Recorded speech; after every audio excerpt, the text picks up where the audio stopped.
Shalom saudara-saudari yang terkasih dalam nama Tuhan kita Yesus Kristus. Bersyukur pada hari ini kita masih diberikan kesempatan untuk datang berbakti memuliakan nama Tuhan.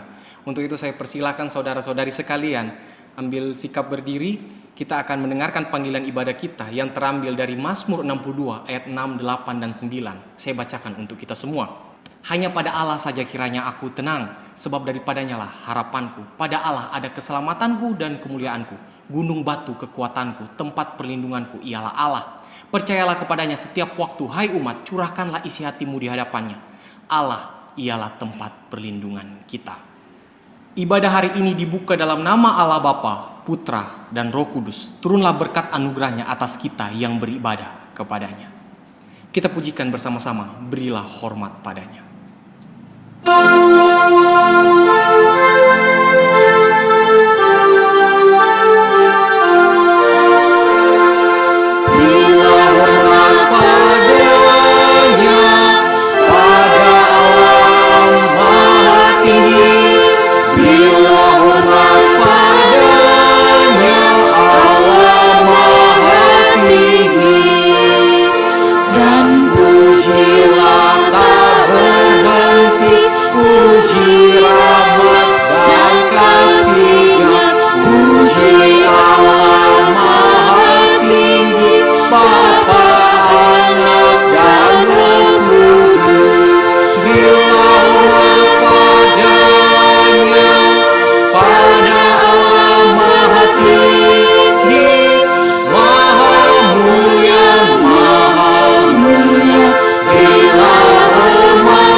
Di surga, kami mengucap syukur anugerah-Mu bagi kami, jikalau hari ini kami kembali boleh datang di hadirat-Mu untuk memuji dan menyembah-Mu. Kami mengucap syukur, Engkau Tuhan pemelihara hidup kami, Engkau Tuhan yang menopang hidup kami. Terima kasih Tuhan, kami akan datang di hadirat-Mu, tetapi kami tahu tanpa perkenan-Mu, maka ibadah kami akan menjadi ibadah yang sia-sia. Di dalam kerendahan hati, kami sungguh mohon pengampunan-Mu atas segala dosa dan kesalahan kami, kelalaian kami, ketidaksetiaan kami. Kuduskan kami Tuhan, sucikan kami, sehingga ibadah kami, ibadah yang berkenan, yang berbau harum di hadapan Tuhan, yang diterima oleh Tuhan. Segala hormat dan kemuliaan bagi Tuhan melalui ibadah kami pada hari ini. Di dalam dan melalui anak-Mu Yesus Kristus, kami mengucap syukur, kami berdoa. Amin. Dekat pada Allah, itulah yang harus menjadi kerinduan kita. Dialah gunung batu keselamatan kita yang menuntun kita. Dan kita harus bergantung teguh kepada Allah yang menyelamatkan kita. Mari bersama-sama kita mengangkat pujian, mengejar hadir-Mu.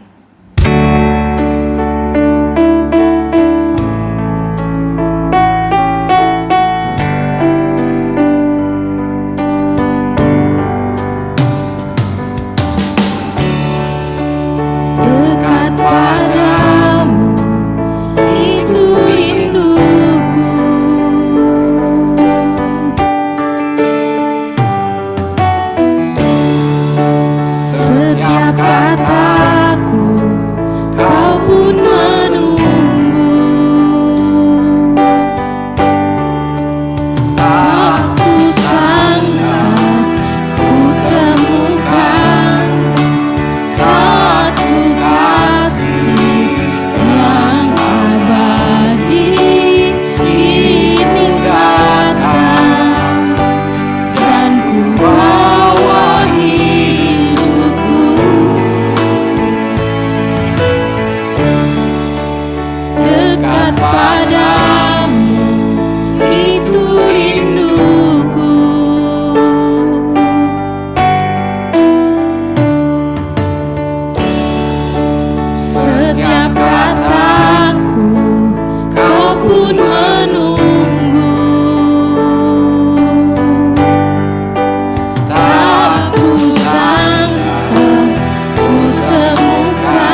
perlindungan kita ialah Allah. Di waktu badai menerpa, Tuhanlah yang menjadi perlindungan saudara dan saudari sekalian. Kiranya kita tetap menjadi orang-orang yang terus bergantung kepada Allah. Karena Allah adalah gunung batu perlindungan. Kita pujikan bersama-sama dari KPK 261, Gunung Batu Perlindungan.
Mari saudara-saudari kita mempersiapkan hati dan pikiran kita. Kita akan mendengarkan kebenaran firman Tuhan. Sambil mempersiapkan diri kita, kita akan pujikan di tengah ombak.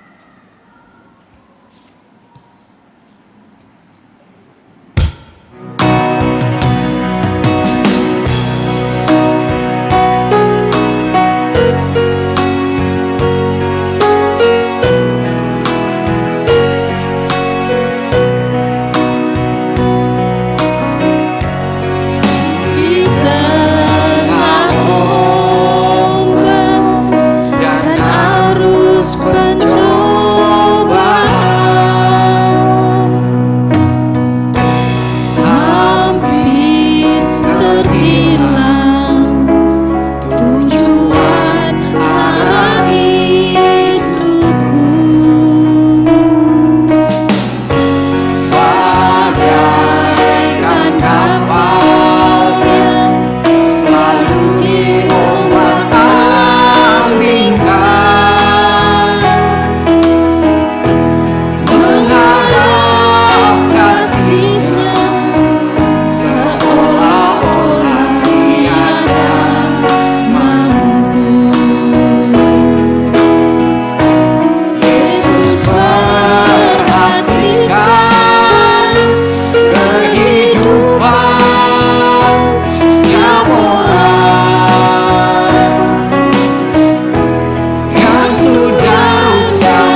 Tuhan, kami siap menerima Engkau berfirman bagi kami.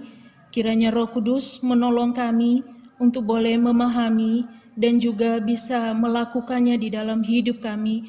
Kami mau hidup menjadi pelaku-pelaku firman-Mu. Tolong kami yang menyampaikan dan juga setiap kami yang saat ini mendengarkan. Berkati kami dengan kehadiran-Mu melalui firman-Mu. Di dalam nama Tuhan Yesus kami berdoa dan bersyukur. Amin. Bapak Ibu, Saudara yang dikasihi Tuhan, mari kita melihat satu bagian firman Tuhan pada hari ini dari Lukas pasal 8 ayat 22 sampai 25. Saya akan membacakannya buat kita semua. Pada suatu hari, Yesus naik ke dalam perahu bersama-sama dengan murid-muridnya.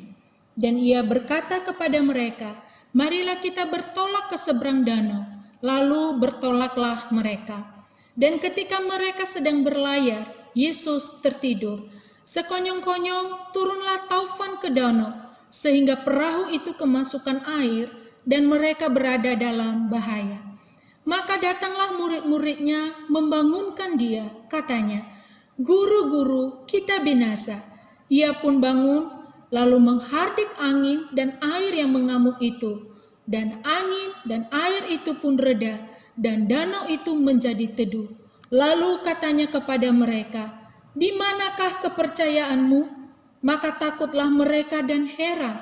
Lalu berkata seorang kepada yang lain, "Siapa gerangan orang ini, sehingga ia memberi perintah kepada angin dan air, dan mereka taat kepadanya?"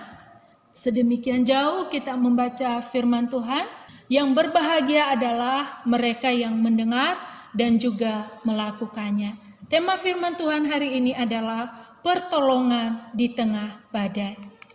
Saudara yang dikasihi di dalam nama Tuhan, tidak terasa sudah 5 bulan ya kita melalui masa-masa yang menegangkan, masa-masa yang penuh dengan kekhawatiran dan menakutkan. Tetapi kita jangan lupa saudara untuk tetap bisa mengucap syukur. Karena kita ada sekarang ini, semuanya itu juga membuktikan kasih Allah bagi kita semuanya. Saudara, orang yang dewasa secara rohani, ia akan selalu bisa mengucap syukur dalam segala situasi atau keadaan apapun. Mengapa saudara? Ia akan melihat bahwa segala sesuatu itu baik. Di mana ukuran kebaikan baginya bukanlah dari sudut pandang manusia. Tetapi ia melihat kebaikan itu dari paradigma Allah atau cara pandang Allah. Jadi saudara, kita harus yakin dan percaya bahwa di dalam keburukan pasti ada kebaikan Allah. Ya, di dalam keburukan atau di dalam masalah pasti ada kebaikan Allah. Kita manusia adalah manusia yang terbatas untuk mengetahui tujuan Allah. Dan firman Tuhan juga berkata bagi kita, hal-hal yang tersembunyi adalah bagi manusia. Terkadang memang Tuhan menyingkapkan maksud dan tujuan-tujuannya bagi manusia. Tetapi terkadang saudara ia menyembunyikannya dari manusia. Sebagai orang yang percaya, kita harus berkata bahwa semua baik ya, karena kebaikan itu kita lihat dari cara pandang Allah, bukan menurut ukuran kita sebagai manusia. Saudara yang dikasihi Tuhan, berbagai respon manusia ketika menghadapi masalah atau pergumulan penderitaan. Kadang marah, kadang menggerutu, dan bahkan tidak sedikit orang menyalahkan Allah dan akhirnya meragukan Allah, meragukan firman-Nya. Saudara, terkadang kalau kita menghadapi masalah atau penderitaan, sesungguhnya orang yang menyalahkan Tuhan, orang yang mulai meragukan Tuhan dan meragukan firman Allah, sesungguhnya orang itu sedang menganggap dirinya benar. Saya orang benar, tetapi mengapa saya menderita? Dan secara tidak sadar kita sedang menuduh Allah adalah pihak yang salah. Allah yang salah, Allah yang tidak adil, Allah yang tidak kasih, Allah yang tidak setia terhadap janjinya, Allah yang tidak setia terhadap firman-Nya. Ini salah saudara. Ya, misalnya saya sudah berdoa, saya sudah setia, Saya sudah tekun di dalam melakukan segala hal-hal rohani lainnya. Tetapi mengapa saya mengalami penderitaan ini? Di manakah Tuhan? Kenapa Tuhan tidak menolong? Saudara, pertanyaan ini akan membawa manusia pada perasaan bahwa dirinya benar dan Allah salah. Sehingga saudara, tidak sedikit banyak orang-orang menjauhkan diri dari Allah, dan menganggap Allah tidak ada dan menganggap firman-Nya itu tidak benar adanya. Saudara yang dikasihi Tuhan, sikap yang mulai meragukan Allah, menuduh Allah, dan sikap yang mulai menjauhkan diri dari Allah, sesungguhnya ini adalah cara ampuh yang dipakai oleh iblis untuk merusak iman kita, untuk merusak pertumbuhan rohani kita. Seorang hamba Tuhan yang sudah terkenal namanya Stephen Tong, ia mengatakan demikian, bahwa sesungguhnya penderitaan adalah suatu kehormatan dari Tuhan. Sekali lagi saya mengatakan bahwa penderitaan itu sesungguhnya adalah sebuah penghormatan dari Tuhan. Nanti kita akan melihat maksud dari pernyataan ini. Saudara, kita manusia terkadang menuntut Allah untuk harus memberi hal-hal yang baik. Lalu bagaimana dengan tuntutan Allah terhadap diri kita sendiri? Sudahkah kita hidup seperti tuntunannya? Saudara, kita ketahui bahwa akibat dosa adalah penderitaan. Dan ketika kita berdosa, saudara, pernahkah kita menanyakan kepada diri kita, "Hai jiwaku, mengapa engkau berdosa?" Saya rasa mungkin kita belum pernah melakukan hal ini.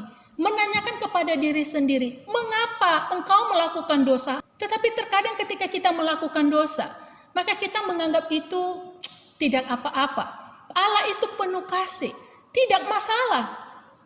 Saudara yang dikasihi Tuhan, Allah menuntut hidup orang-orang yang telah diselamatkan, yang telah diberi anugerah keselamatan adalah hidup di dalam kekudusan, hidup di dalam ketaatan kepada Allah dan firman-Nya.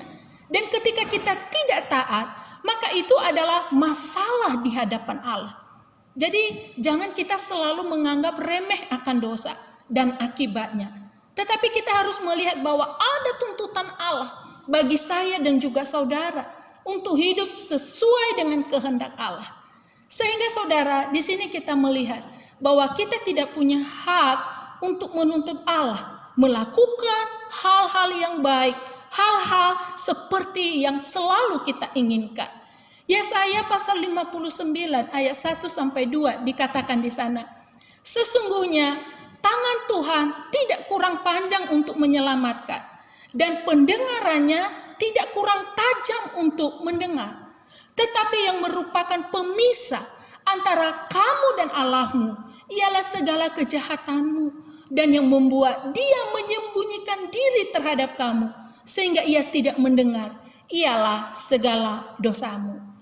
Saudara yang dikasihi Tuhan, Allah menuntut kita hidup di dalam kekudusan, hidup di dalam ketaatan, hidup di dalam kesetiaan. Dan ketika kita melanggarnya di hadapan Allah, itu adalah masalah. Jika kita menuntut Allah untuk melakukan hal-hal yang baik, bisakah kita juga memenuhi standar Allah agar hidup kita ini tetap dijalankan seperti yang dikehendaki oleh Allah?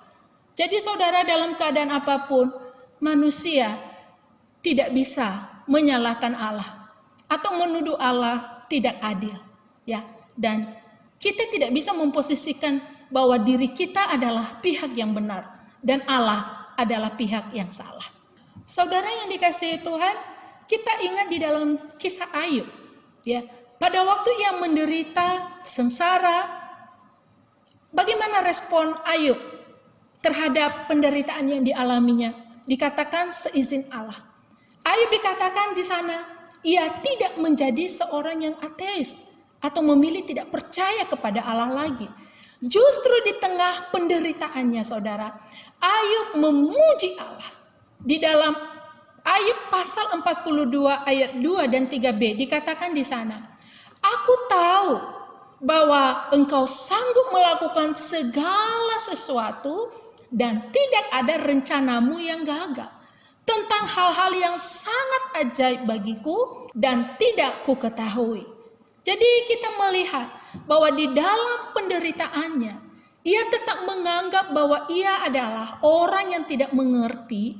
Tetapi walaupun ia tidak mengerti, ia tahu Tuhan adalah Tuhan yang tidak mungkin tidak baik kepada dirinya. Ia mengerti bahwa kalau Tuhan memberi kesusahan, maka pasti Tuhan mempunyai suatu pengertian yang benar yang tidak manusia ketahui. Jadi saudara, iman seseorang yang taat kepada Tuhan harusnya tidak diganggu oleh yang namanya masalah atau penderitaan apapun. Sekali lagi saudara, iman seseorang yang taat kepada Tuhan tidak akan diganggu yang namanya masalah atau penderitaan. Karena apa? Karena ia yakin bahwa di dalam rencana Allah, ya, Allah menginginkan manusia ini mendapatkan kebahagiaan yang lebih, yakni kebahagiaan sejati, kebaikan yang lebih, ya, bukan kebaikan atau kebahagiaan seperti yang dipikirkan oleh manusia. Kita sebagai umat Tuhan harus percaya bahwa sesungguhnya di dalam kasih-Nya, ya, Allah memiliki rencana yang lebih indah dari apa yang bisa dipikirkan oleh manusia. Saudara, kadang Allah itu seperti orang tua yang kadang mengatakan tidak kepada anaknya, dan terkadang anak tidak mampu memahami alasan dibaliknya. Nah, demikian juga saudara, kita sebagai manusia harus melihat makna kebaikan, keindahan atau kebahagiaan itu dari cara pandang Allah, bukan dilihat di dalam ukuran kita sebagai manusia. Mungkin kita memberikan standar, ini adalah standar kebahagiaan yang aku inginkan. Tidak saudara, standar atau ukuran kebaikan ataupun kebahagiaan itu adalah dari cara pandang Allah, menurut apa yang Allah kehendaki. Saudara yang dikasihi Tuhan, kita akan melihat di dalam teks ini beberapa makna iman, ya, di mana kita ketika kita menghadapi yang namanya badai atau masalah di dalam hidup kita. Yang pertama saudara, bahwa badai itu Tuhan hadirkan agar kita hidup mau dipimpin oleh Allah. Kita melihat saudara reaksi para murid ketika menghadapi badai. Di sana dikatakan bahwa mereka takut. Saudara, kita melihat bahwa murid-murid yang bersama dengan Tuhan Yesus, beberapa di antaranya ada yang bekerja sebagai nelayan saudara, atau penjala ikan, yang harusnya sudah terbiasa dengan keadaan ombak saudara. Akan tetapi badai yang datang pada saat itu tetap membuat mereka takut. Dan ini menunjukkan bahwa badai itu sangat luar biasa. Saudara, melalui ujian-ujian iman, kita tahu kelemahan kita. Ya, jikalau selama ini kita selalu menganggap kita pasti mampu, kita pasti aman. Namun sesungguhnya seperti firman Tuhan, bahwa kita seperti bunga yang bisa sesaat lisut dan juga layu. Artinya apa saudara? Bahwa ujian iman itu membuat kita untuk selalu bersandar kepada Allah dan mau dipimpin oleh Allah. Bukan memimpin hidup sendiri, ya, dengan kekuatan diri sendiri yang terbatas. Jadi saudara, jikalau selama ini, ya, kita hidup tanpa berdoa, kita hidup tanpa ibadah, tanpa persekutuan, tanpa bergaul dengan firman Tuhan. Hal ini yang menggambarkan bahwa sesungguhnya kita memimpin hidup kita sendiri. Dan kita tidak menyerahkan pimpinan hidup kita itu adalah Allah.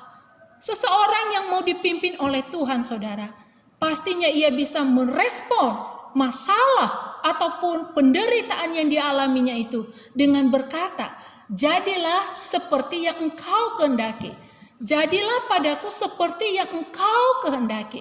Karena apa saudara? Karena ia tahu siapa yang memimpin hidupnya, bukan dirinya sendiri. Sehingga ia berkata kepada Tuhan, di dalam segala hal, jadilah seperti kehendak Tuhan. Saudara, hal yang kedua yang kita bisa lihat ya, makna iman yang terkandung di dalam teks ini. Yang kedua adalah hidup lebih beriman. Di dalam ayat yang ke-25, Saudara.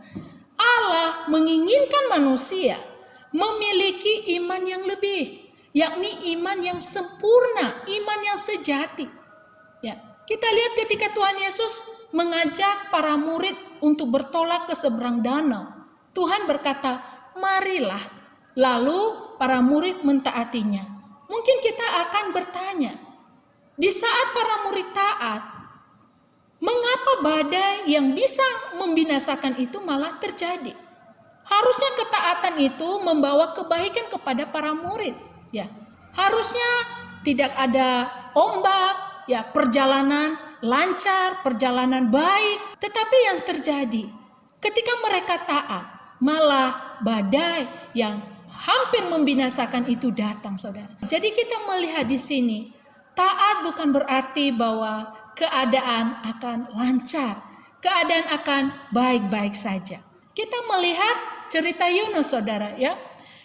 Akibat ia tidak taat, maka dikatakan firman Tuhan, maka badai datang dan hampir membuat kapal dan seluruh isinya tenggelam. Pernahkah saudara bertanya, apa bedanya taat dengan tidak taat? Ketika para murid taat, maka badai yang besar datang. Dan ketika Yunus tidak taat, badai yang besar itu juga datang. Kira-kira bedanya di mana? Dan kita memilih taat atau tidak taat? Saudara, kita akan melihat perbedaannya, saudara. Bahwa Yunus, karena ketidaktaatannya, maka badai itu datang. Dan ketika Yunus dilemparkan ke laut, badai itu bisa tenang. Tetapi di dalam Injil Lukas pasal 8 ini dikatakan bahwa Yesus yang menyebabkan badai itu bisa tenang. Jikalau Yesus tidak ada, maka badai itu saya yakin akan membahayakan para murid-murid. Jadi ada perbedaannya, saudara. Ketidaktaatan akan mengakibatkan badai yang membawa bahaya. Tetapi ketaatan walau menghadapi badai, tetapi itu akan mendatangkan kebaikan. Yunus adalah penyebab orang di dalam bahaya. Tetapi Yesus adalah penyebab orang bisa diselamatkan dari bahaya. Saudara, ketaatan pasti mendatangkan kebaikan. Amin. Kebaikan yang melebihi apa yang dapat dilihat oleh manusia. Sebagaimana para murid, ya, mereka taat, ada badai, tetapi membuat mereka semakin mengenal Allah. Lebih percaya lagi kepada Allah. Saudara, mungkin keadaan yang sama anak-anak Tuhan sekarang ini taat, tetapi belum mempunyai iman yang sungguh-sungguh, yang bisa diuji. Karena sesungguhnya iman yang sejati adalah iman yang bisa teruji. Ya, di sini para murid taat, tetapi Tuhan belum menemukan iman yang sejati dari murid-murid. Jadi ketika murid-murid membangunkan Tuhan Yesus, kemudian Tuhan Yesus bangun dan menghardik angin dan juga air itu sehingga menjadi teduh kembali. Dan seketika Yesus menegur para murid, di manakah kepercayaanmu? Di dalam Matius dan Lukas, ya, dituliskan di sana, mengapa kamu takut? Mengapa engkau tidak percaya? Saudara, hal ini menunjukkan bahwa murid-murid itu lebih takut kepada badai daripada percaya kepada Allah yang sedang bersama-sama dengan mereka pada saat itu. Seorang teolog Kristen yang terkenal namanya Spurgeon, saudara, dia menyatakan demikian. Saya akan membacakannya. Minta maaf kalau kurang pas ya di dalam menyebutnya ya. Dia mengatakan demikian. There is no such power as a law of nature acting by itself. All power lies in God. Artinya, tidak ada kuasa yang merupakan hukum alam yang bertindak sendiri. Semua kuasa ada di dalam Tuhan. Saudara, kita juga mengingat arti nama Yesus. yaitu adalah Immanuel, artinya Tuhan beserta kita. Ya, jika kita yakin akan janji Allah ini, kita tidak akan takut, saudara. Karena firman Tuhan juga berkata bahwa orang yang dididik atau dihajar oleh Tuhan justru adalah orang-orang yang dikasihi oleh Tuhan. Ya, jadi Bapak Ibu atau kita yang saat ini mungkin ada di dalam masalah ataupun pergumulan, anggaplah bahwa ini adalah suatu kehormatan dari Allah. Ia memilih kita menjadi orang-orang yang lebih dikasihi, menjadi orang-orang yang lebih dicintai oleh Tuhan. Yang ketiga, saudara, hidup lebih mengenal kuasa Allah. Ya. Ketika Yesus tertidur, itu menunjukkan bahwa ia adalah manusia yang juga bisa mengalami kelelahan, di mana sepanjang hari ia terus berjalan, ia terus melayani orang banyak. Tetapi sekarang ketika Yesus menghardik angin dan menghentikan badai itu menunjukkan bahwa Yesus adalah Allah. Dia adalah Tuhan. Ya, di dalam Mazmur 89 ayat 9 sampai 10 dikatakan di sana, "Ya Tuhan, Allah semesta alam, siapakah seperti Engkau? Engkau kuat ya Tuhan, dan kesetiaanmu ada di sekelilingmu. Engkaulah yang memerintah kecongkakan laut pada waktu naik gelombang-gelombangnya. Engkau juga yang meredakannya." Jadi saudara, kehadiran Yesus tidak menjamin tidak ada badai atau pergumulan ataupun masalah. Namun terkadang Tuhan mengizinkan hal itu agar kita belajar mengenal kuasanya.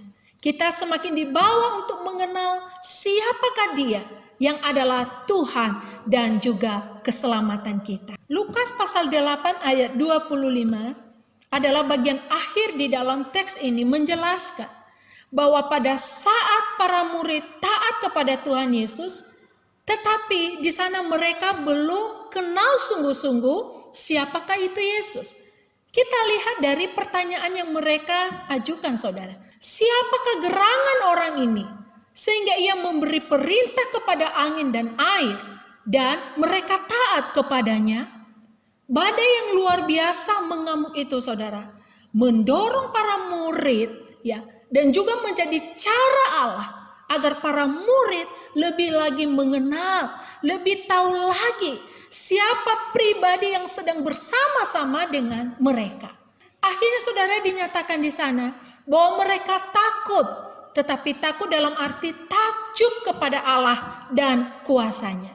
Saudara yang dikasihi Tuhan, pengenalan terhadap Tuhan Yesus menentukan sikap kita kepadanya.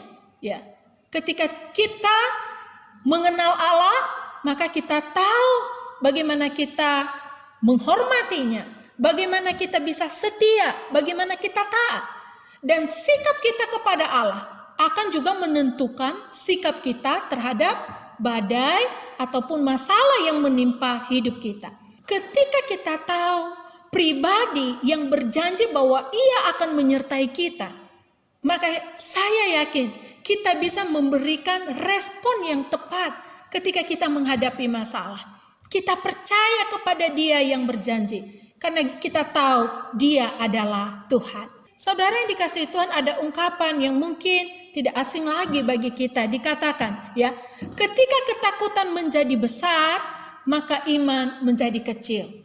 Tetapi ketika iman menjadi besar, maka kekhawatiran dan segala ketakutan itu akan menjadi kecil. Saudara, ketika pergumulan datang, kita jangan lupa bahwa kita telah dikaruniai iman oleh Tuhan. Dan iman itu membawa kita untuk percaya dan berpengharapan kepada Allah yang berdaulat atas hidup kita. Pertanyaannya saudara, apakah selama ini kita mengikut Tuhan, kita taat kepada Tuhan? Apakah kita sungguh-sungguh sudah memiliki pengenalan yang benar akan Dia? Saudara, ada sebuah ilustrasi judulnya Tuhan menjatuhkan batu. Ya.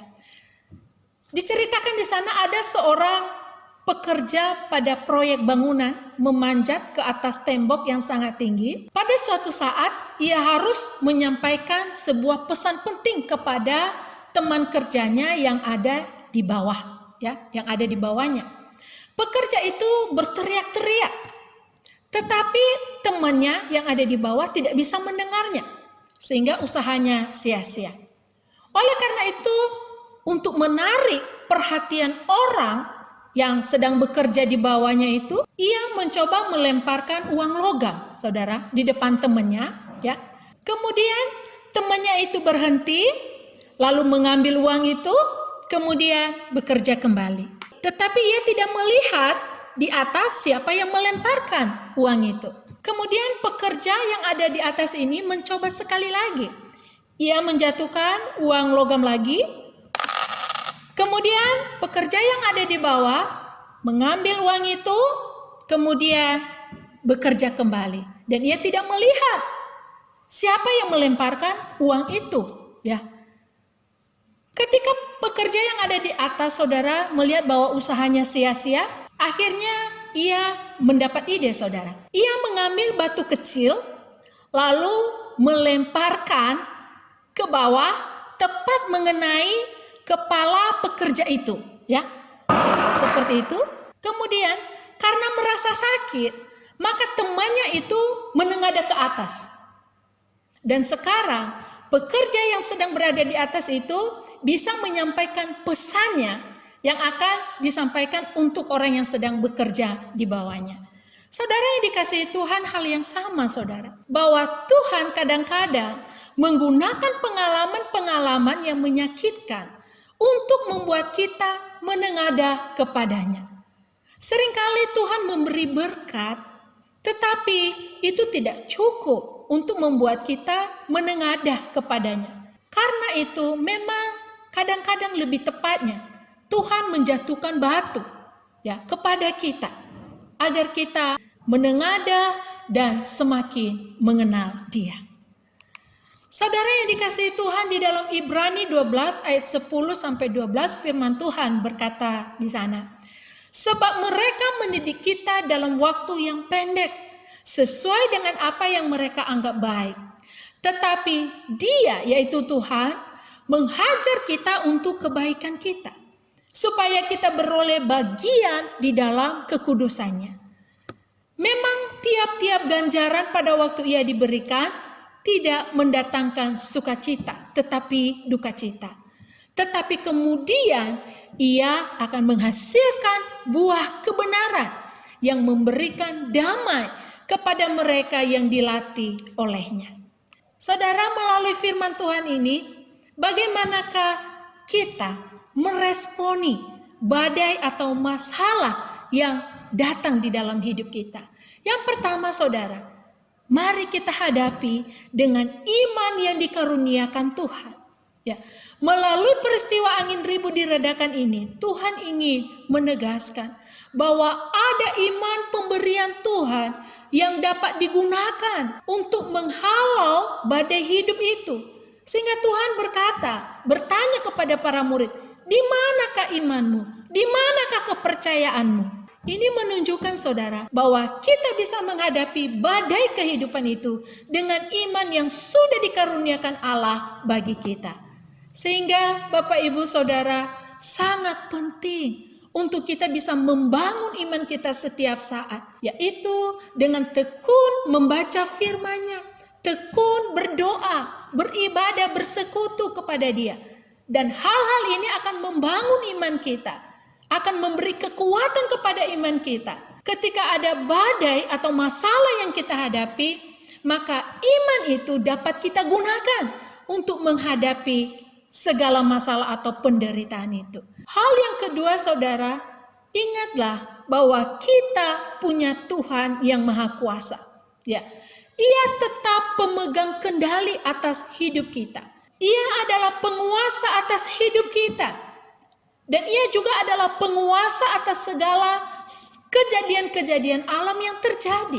Saudara, kita harus percaya bahwa tidak ada badai hidup yang tidak bisa diredakannya, yang bisa diselesaikannya. Tidak ada masalah yang terlalu besar baginya. Tidak ada masalah yang terlalu besar baginya untuk diatasi. Dengan mengingat Allah yang kita sembah adalah Allah yang Maha Kuasa, maka kita tahu bahwa pasti badai hidup atau masalah atau pergumulan apapun di dalam hidup kita, Ia mampu menyelesaikannya. Kiranya firman Tuhan ini memberkati hidup kita.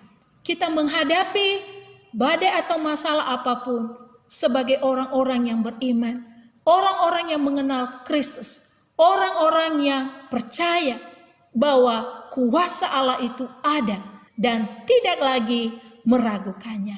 Tuhan memberkati. Mari kita berdoa. Bapa di surga, kami mengucap syukur untuk firman-Mu. Melaluinya kami semakin mengenal kehendak-Mu.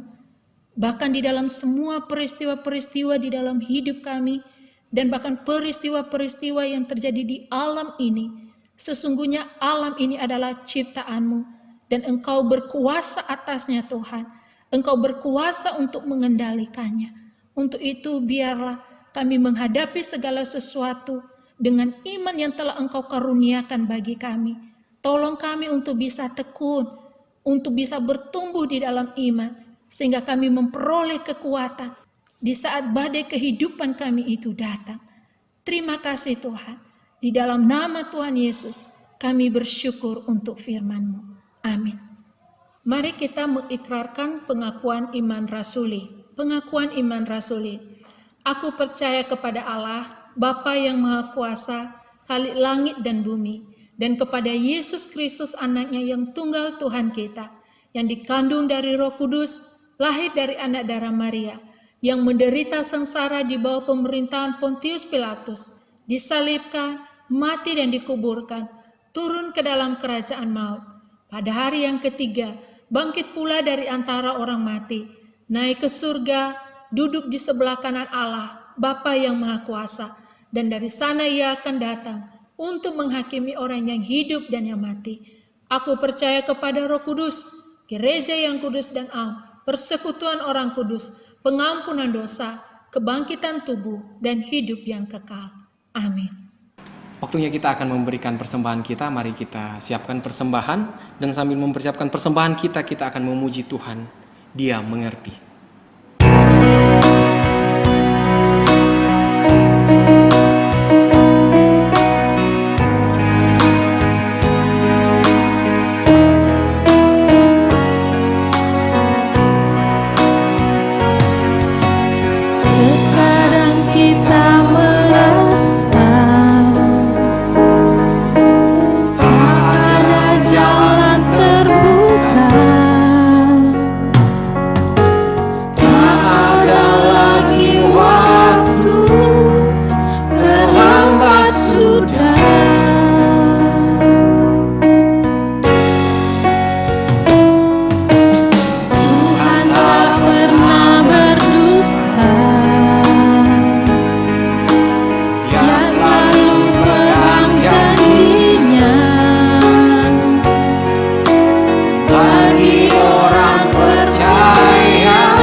Berdoa untuk persembahan dan bersyukur pemeliharaan dan perlindungan Tuhan sudah menyertai tiap keluarga jemaat yang diizinkan Tuhan bisa melewati bulan Juli dan sekarang memasuki bulan Agustus yang baru. Mari kita sama-sama berdoa. Bapa, kami berterima kasih untuk penyertaan-Mu. Khususnya 1 bulan ini kami boleh terlindungi, kami boleh merasakan aman yang daripada Tuhan. Ajar kami untuk selalu mengucap syukur, karena kalau bukan tuntunan Tuhan, tidak mungkin kami sampai di tahap ini. Dan bersyukur juga Tuhan atas kasih kemurahan Tuhan telah memampukan kami mengambil bagian di dalam pelayanan dengan memberikan persembahan. Ajar kami untuk selalu mengucap syukur, dan biarlah persembahan kami boleh berkenan di hadapan Tuhan, bukan untuk menyogok Tuhan, tetapi untuk berterima kasih atas kasih Tuhan yang tidak sanggup kami balas. Namun kami hanya bisa memberi oleh apa yang ada pada kami. Sekali lagi kami bersyukur dan berterima kasih. Amin. Berdoa bagi upaya pemerintah dalam menangani pasien COVID-19 dan menyiapkan vaksin baik dalam uji coba penyediaan dan pelaksanaannya, nanti Tuhan campur tangan. Kita berdoa. Bapa, kami juga menyerahkan kepadamu baik pemerintah dan para medis yang berjuang keras untuk mencari solusi bagaimana menyelesaikan masalah ini dengan penyediaan vaksin dan segala macam uji coba. Kami serahkan ke dalam tangan-Mu. Kami mohon Tuhan yang memimpin mereka. Kami mohon Tuhan yang mengarahkan mereka, sehingga mereka boleh mampu mengambil bagian di dalam apa yang Tuhan percayakan dan boleh menyelesaikan dengan baik tugas-tugas mereka, sehingga mereka dapat menemukan vaksin yang boleh menangani pasien-pasien COVID. Kami berharap Tuhan, dalam masa pandemi ini tidak lagi banyak berjatuhan korban. Oleh karena itu kami mohon Tuhan memberikan kami obat yang mampu menyembuhkan segala macam penyakit, khususnya di masa pandemi ini COVID-19. Dan kami juga berdoa agar sesegera mungkin vaksin itu dapat ditemukan. Kami berserah di dalam nama Tuhan Yesus. Amin. Yang ketiga, kita berdoa untuk kegiatan ibadah offline di gereja-gereja yang sudah dibuka, kiranya tetap terus mengikuti protokol kesehatan dengan ketat supaya jemaat terlindungi. Mari kita berdoa. Tuhan, kami juga serahkan ke dalam tangan-Mu umat-Mu yang mulai beribadah di gereja-gereja dengan secara offline. Tuhan pimpin, Tuhan menjagai, Tuhan memelihara sehingga pada saat beribadah tetap dalam kondisi aman, tidak terjangkit wabah virus ini, tetap boleh merasakan perjumpaan dengan Tuhan. Tuhan, kami rindu kiranya teror COVID ini tidak melanda orang-orang yang sedang beribadah. Mereka tetap boleh fokus memuliakan Tuhan, karena percaya Tuhan di dalam penyertaannya tidak akan pernah membiarkan anak-anaknya. Sekali lagi kami mau berserah ke dalam tangan Tuhan. Tuhan menjagai, Tuhan melindungi semua orang yang beribadah. Di dalam nama Tuhan Yesus kami berdoa. Amin. Jemaat dipersilakan bangkit berdiri. Doksologi.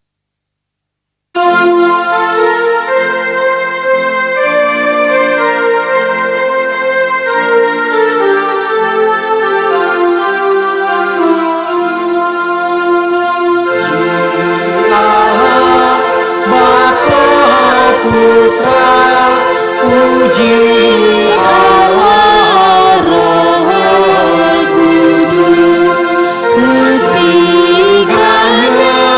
yang esa, pohon selamat, sumber berkah.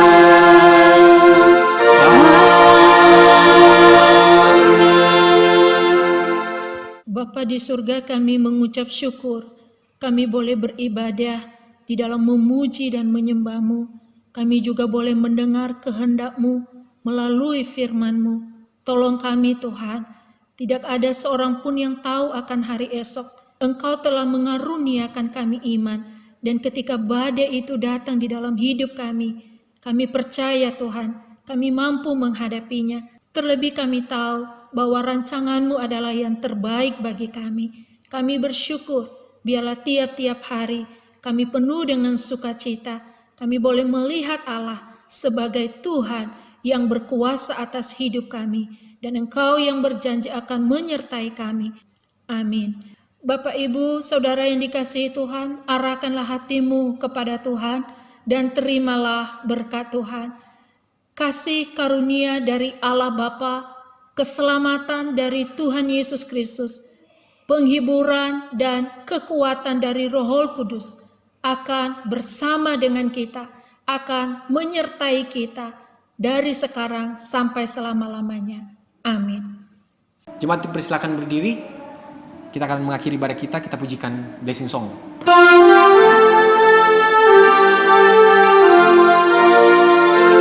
Tuhan melindungi kau, Tuhan memberkati kau, kiranya wajahnya menyinari kau, Tuhan memberi anugerahnya, damai sejahtera.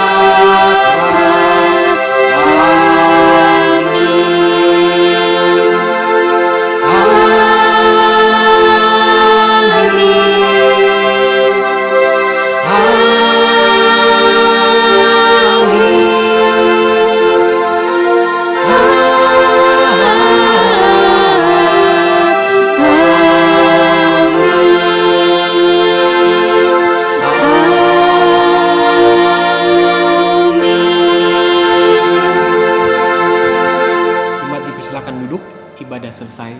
Saat teduh, Tuhan Yesus memberkati. Shalom jemaat sekalian, pada saat ini kita akan mendengarkan pengumuman kita. Dan untuk itu, yang pertama, jemaat didorong mengikuti persekutuan doa secara online pada hari Rabu jam 19.00 dan ibadah online Minggu jam 09.00 pagi atau menyesuaikan di rumah masing-masing bersama keluarga. Dan yang kedua, jemaat diharapkan terus tekun melaksanakan program hebat saat teduh, doa dan baca Alkitab 2 pasal setiap hari. Dan untuk pengumuman yang ketiga, jemaat dihimbau untuk mengikuti peraturan pemerintah di dalam pencegahan COVID. Tetap stay di rumah kalau tidak ada kepentingan di luar, rajin mencuci tangan, tidak lupa berolahraga, dan menjaga jarak. Terima kasih. Mari bersama-sama kita memujikan Ku Cinta Keluarga Tuhan.